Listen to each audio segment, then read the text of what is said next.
Welcome back my students. कैसे हैं आप? 10th के एग्जाम क्लियर हो गए, आप 11th क्लास में आ गए। वेलकम, आपको 11th क्लास में बहुत बहुत स्वागत है। ये मेरी फर्स्ट वीडियो है 11th क्लास की, इस सेशन की, जिसके अंदर मैं आपको एक छोटी सी इंग्लिश की स्टोरी समझाने जा रहा हूँ।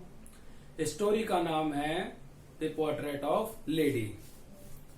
पोर्ट्रेट ऑफ लेडी हमारे एक बहुत अच्छे राइटर लेट खुशवंत सिंह ने लिखी है, और इस स्टोरी के अंदर वो अपनी दादी के बारे में बता रहे हैं। स्टार्ट करते हैं। जो खुशवंत सिंह की ग्रैंड मदर है वो बहुत ज्यादा ओल्ड लेडी हैं। इतनी ओल्ड है कि ये भी इमेजिन करना मुश्किल है कि शायद वो कभी भी यंग रही होंगे। खुशवंत सिंह के घर के अंदर एक और पोर्ट्रेट लगा हुआ है जिसके अंदर उनके लेट दादा की फोटो है। वो बहुत ज्यादा ओल्ड लग रहे हैं और इनकी फोटो देखकर लगता है कि बहुत सारे उनके बच्चे और पोते होंगे। स्टोरी को वो इस तरीके से बताते हैं कि जब वो छोटे होते तो अपनी दादी के साथ अपने एक गांव में रहते हैं। दादी सुबह उनको उठाती हैं, स्कूल ले जाने के लिए उनको तैयार करती हैं। एक दादी और पोते का इस तरीके का रिलेशन इसके अंदर देखा गया है जो आज के टाइम में बहुत कम देखा जाता है। सुबह उनको स्टार्ट करती हैं और उनको नहलाती धुलाती, लंच बॉक्स उनका तैयार करती हैं। अपने साथ कुछ रोटी के टुकड़े भी, यानी कि जो बची हुई रोटी होती है उसको भी वो लेके साथ जाती हैं, ताकि जो गांव के आवारा डॉग्स हैं जो इधर उधर घूमते उनको वो खाना खिला सकें, क्योंकि वो बहुत काइंड हार्टेड दयालु वुमेन हैं। ठीक है। अब खुशवंत सिंह के साथ वो स्कूल आती हैं और स्कूल के एक वरांडा के अंदर पिल्लर के वहां पर जाके वो बैठ जाती हैं। जो स्कूल के अंदर प्रिस्ट है, पुजारी हैं, जो वहां पर एक टीचर हैं, क्योंकि उस समय स्कूल में एक जो टीचर होता था वो स्पिरिचुअल नॉलेज भी उनको दिया जाता था, तो वहां पर वो पढ़ाई कराते हैं, प्रार्थना होती है। और उनकी जो दादी है, एक उनके पास रोजरी है, वो उनको बैठ के माला से अपने मन में साइलेंट प्रेयर करती रहती हैं। तो इससे पता लग जाता है कि वो एक रिलीजियस वुमेन भी हैं। खुशवंत सिंह की दादी जो कपड़े पहनते हैं बिल्कुल व्हाइट ड्रेस पहनती हैं, और उनके बैक में कुबड़ भी है, तो वो जब चलती है तो अपने साइड में हाथ लेके चलती हैं ताकि बॉडी को उनको बैलेंस कर सकें।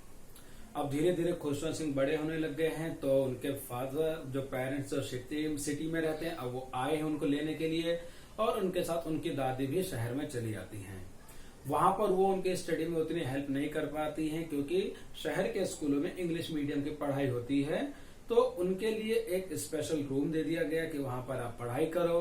दादी से उतना उनका जो अट्रैक्शन था, एक जो उनकी रिलेशनशिप थी, वो अब उतनी अच्छी नहीं हो पाई है।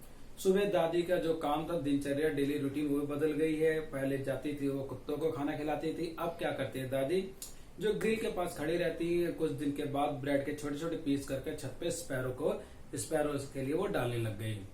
तो जब धीरे धीरे देखा काफी स्पैरो वहां पर आने लग गई, उनके बॉडी के ऊपर कभी बैठ जाती थी, सर पे, शोल्डर पे, और उनके जो पैर के नाखून होते वो चुभ जाते थे, लेकिन इतना उनको परेशान नहीं करते थे। धीरे धीरे हायर स्टडी के लिए जो हमारे ऑथर खुशवंत सिंह है वो शहर से विदेश चले गए। जब सी ऑफ करने का टाइम आया तो दादी ने उनके माथे पर एक हल्की सी पुचकारी की और अपने जो इमोशंस उनको बाहर आने नहीं दिया।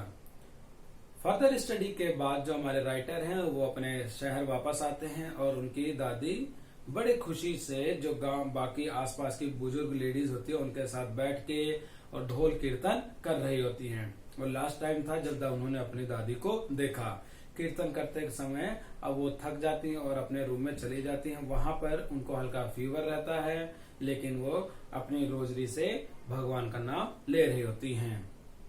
सुबह उठ के देखते हैं खुशवंत सिंह की उनकी दादी की जो फिंगर्स पे रोजरी थी वो नीचे गिरी और उनकी फिंगर एक लाइफलेस हो गई है। बहुत ज्यादा वो अपसेट हो जाते हैं, दुखी हो जाते हैं। अब उनके क्रियाक्रम की तैयारी की जाती है।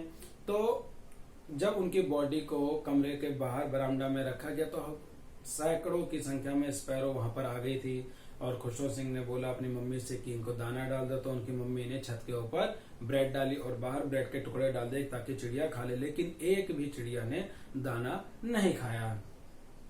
और सुबह वो सारे के सारे जो ब्रेड के टुकड़े थे वो डस्टबिन में डाल दिया गया। स्टूडेंट, ये एक छोटी सी स्टोरी थी आपके लिए, बहुत इंटरेस्टिंग स्टोरी और एग्जाम के व्यू पॉइंट से बहुत अच्छी स्टोरी है।